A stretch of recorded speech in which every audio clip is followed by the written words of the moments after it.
સાફલ્ય education ટ્રસ્ટની મુલાકાતે આવેલા.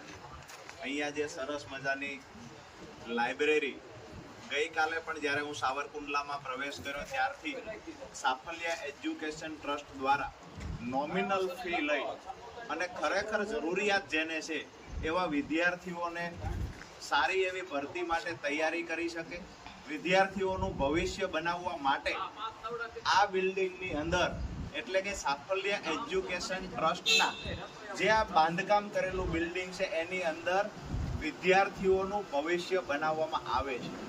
આજે ખરેખર અમે અહીંયા મુલાકાત લીધી તો હું પ્રભાવિત થયો છું. ભાઈઓ અને બહેનો માટે ખૂબ સરસ મજાની વ્યવસ્થા કરવામાં આવી છે. બહેનોની પણ વ્યવસ્થા અલગ છે, ભાઈઓ માટેની પણ વ્યવસ્થા અલગ છે અને વિદ્યાર્થીઓ અહીંયા ખૂબ ઉત્સુકતાથી વાંચન કરે છે.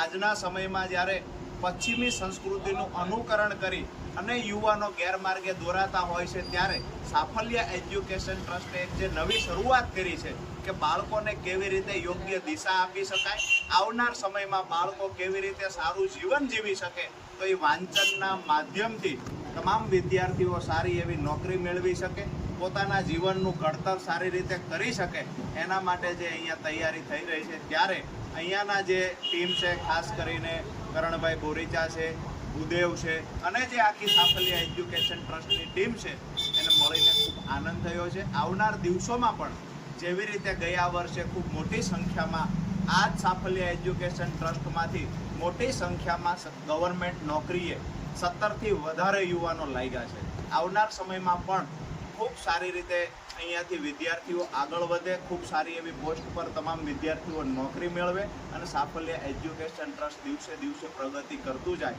એ શુભકામનાઓ સાથે આજે અહીંયા જ્યારે મળીને ખૂબ મારું સ્વાગત પણ કર્યું છે. વિદ્યાર્થીઓને મળ્યો ત્યારે ખૂબ આનંદ થયો છે.